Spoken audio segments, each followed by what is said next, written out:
我们今天来到了故宫博物院，在南部院区所展览的浮世绘特展。此次展览总共分为4个区域。首先呢，我们来到了第一个区域——川流风华。江湖一指河口，这座城市自古以来便以水运与地理网络为核心发展。本次展览以偶田川为序幕，带领观众从水道视角出发，重新探索这座日本政治与文化中心的历史面貌与景观变迁。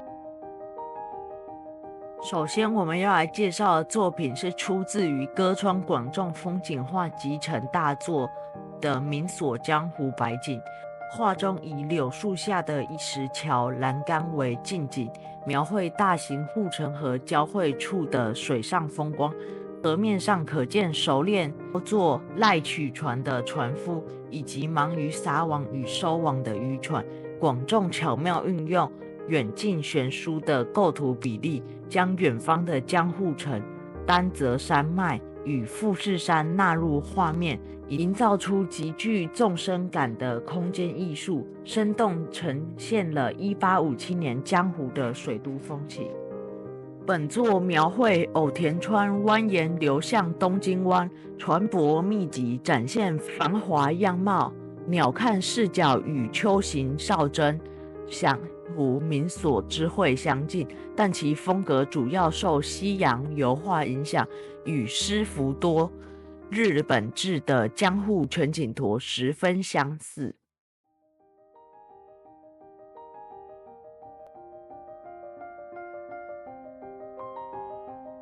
绘本江湖图产共10册，介绍江湖民所为民所江湖百景前身，前7册为广重所作，后3册可能为2代广重所绘。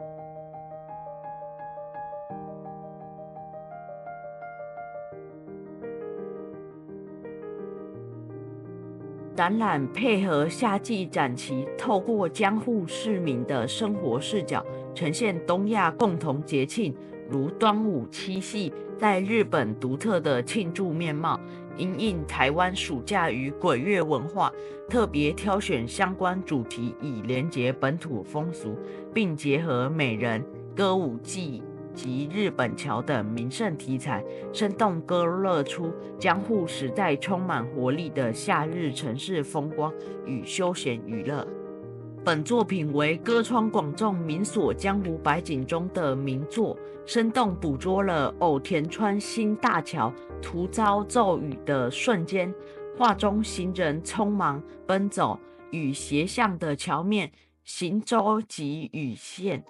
交织出强烈的运动感，暴雨造成的朦胧远景更添气氛。此作独特的构图与意境深受画家范谷青睐，并亲自临摹，不仅是江户水都风情的杰作，更是东西方艺术交流的代表性见证。本作为歌川广重描绘两国桥烟火最著名的杰作，以诗意的笔触呈现烟火在偶田川夜空绽放的瞬间。相较于同类作品，此画刻意减少船只，以凸显空灵氛围。此外，本作存在异版现象，故宫南院藏本以明亮光芒包围烟花，与其他版本的深邃夜空形成视觉对比，展现了版画印刷在设计跟改间不同的光影美感。此幅画描述龙夜叉姬为暴杀复仇，习得幻术，召唤大竹篓怪物对抗大宅太郎光国。光国镇定应战，最终幻术消散。此剧改编自山东经传善之鸟安方中异传，发生于妖怪平县的香马谷内。本作为1864年由歌川丰国3代人物与歌川广重2代风景合绘的江户自慢36星系列之一。画作以江户商业中心日本桥为背景，透过女子提着珍贵出监与玩铁环男孩碰撞的生动对话，展现江湖人对初物食材的极致狂热。当时甚至有典当老婆也要吃出监的说法。两人清爽的蓝调服饰与季节名产交织，活灵活现地捕捉了江户初夏的生活雅趣与美食文化。花扇是上屋的头牌花魁，精通书道、和歌、茶道、香道等各种教养，手部扮演在华丽的和服腰带之下，背景刷以黑云母，衬托出画中人物的白皙。本作为景绘开创者铃木春信风流江户八景系列之一，画中结合古典和歌与现代流行，描绘江户知名看板娘阿藤与潇洒武士在牙刷铺前的暧昧行动。春信以清新雅致的画风，将琳琅满目的商品广告与店铺细节细腻勾勒，营造出充满生活感与情感想象的空间，生动呈现了江户时代流行文化与庶民消费的丰富面貌。多数浮世绘从侧面描绘江户桥梁，呈现结构与人景。广重日本桥署之图改以正面构图，展现空间感，或受其早期53次启发。奥山宜八郎同样取此视角，并呈现桥上灯座与电线，象征传统迈向现代。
19世纪江户旅游热潮兴起，带动了风景版画的繁荣。本单元透过对比歌川广重东海道53次的宝永弹版与隶书版，展现不同艺术形式下的江户中心地位，同时结合欧洲出版的游记，对照西方视角下的江户记忆，建构出跨越国界、多元纷呈的世界及城市印象。本作描绘清晨曙光下的日本桥，象征崭新一天的开启。画面以两侧开启的幕户为前景，呈现大名队伍准备离城返乡的严谨阵仗，前方鱼贩纷纷靠侧礼让，与路旁威严的幕府告示牌共同形塑出江户社会的秩序。广重在忙碌的官员与庶民生活中，巧妙安插了一旁悠哉的犬只，为严肃的交通枢纽景观增添了生动有趣的市井气息。大基与平着竞争激烈，风景秀丽，名胜众多，吸引文人画家。高丽山与香磨湾之间，成东海道著名宿场。与中大基、虎之屿、源自陈我兄弟复仇，护御前弃与陈传说。画中高丽山藏其出家草眼遗迹，元素为三元之一，地处平原草野间，临福岛赵与郡河湾，距富士山最近。白隐禅师曾任松隐寺住持，画中富士雪峰压境，渐层趁晴空，旅女回首惊叹，高山映无鸟，致敬北宅，气势与柔美并存。江尻名源自巴川下游，战国时武田建江尻城，江户时为郡府外港，连接清水巷与三宝松原，商运繁盛。画中港湾平静，帆船停泊或扬帆，松原绿荫延绵海滨，波光闪耀延展视野，构图横向营造辽阔气象。滨松为德川家康旧居地，素场随城下町繁荣而兴盛。天宝年间永六本阵规模宏大，被称出世城之地。旅人为火取暖，烟雾层层上升，旁有稻田与沾之安诺马茨。远见素场与天守阁，描绘冬日乡野间暖景与历史传说。欲游宿与赤坂距离最短，改走机街道者多。松并木现仍保存良好，为国家天然纪念物。街景亦保留江湖风貌，画中流女拉客夸张滑稽，街道透视强烈，旅宠内进对外动。檐下讲札属有广众画号。雕师、折师、印刷师与版原名，自属意味浓厚。以冯寺为市闻名，设有10里之渡，海陆交汇，市场繁荣。临近伊势参道分岔口，旅客往来频繁。强风吹袭，旅人奔追，飞走斗笠，衣角飘扬，柳枝扬起，夸张中见写实。副标题三重川指三龙川河口，以风表现为主题，极具印象。东海道全长492公里，终点为京都3条大桥，横跨鸭川。白氏町时代以来为交通要地，与江户日本桥遥相对应，象征53次旅程的圆满结尾。远眺鸭川与东山桥上行人络绎不绝，大名随从返程身影呼应起点。京都风俗、经济与文化气息交织成东海道终章之景。北宅描绘东海道以人物为主轴，品川素场景中展现室内范城女互动与窗外海景，暗示地理特征。范城女实为游女，反映品川宿特有的社会与风俗背景。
浮世绘凭借高超的多色套印技术与精妙构图，不仅在东亚文化圈进行母体交流，更随着旅行热潮将题材扩及日本全境与台湾等地。这些作品作为视觉载体，跨越时空，开启了艺术与地域间的对话，为观者提供了一个结合工艺美学、都市文化与国际交流视野的多重脉络。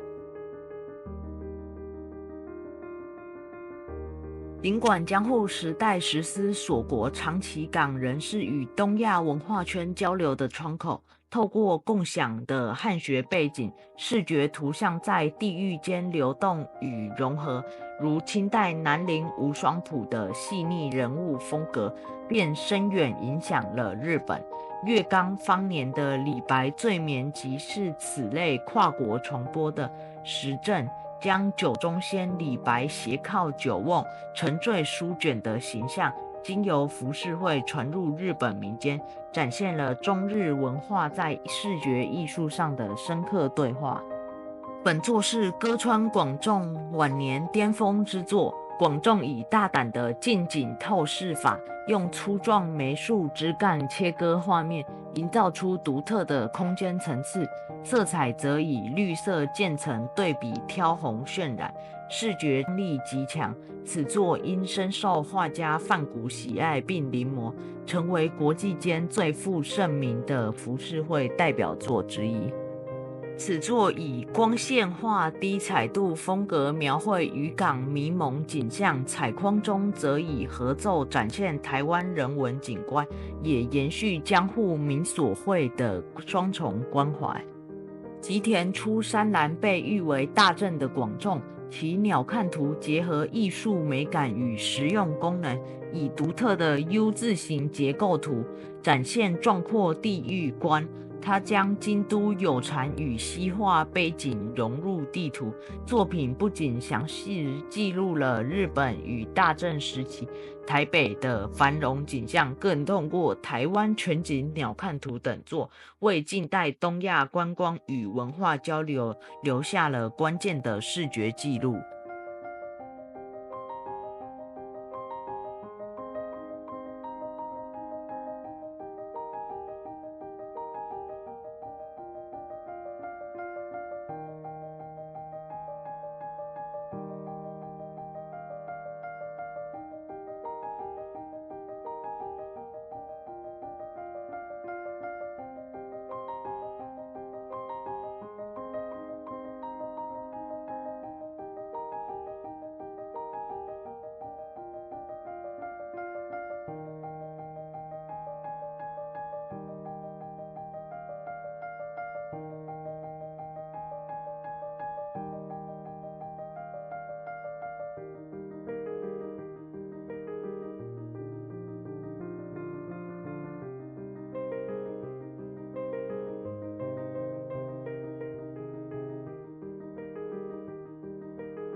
好了，各位观众，以上就是我们今天浮世绘特展的影片。假如有讲错的地方，欢迎各位在留言区留言哦。那这就是我们今天影片，喜欢我影片记得帮我按赞、订阅、加分享。那我们就下次再见喽，拜。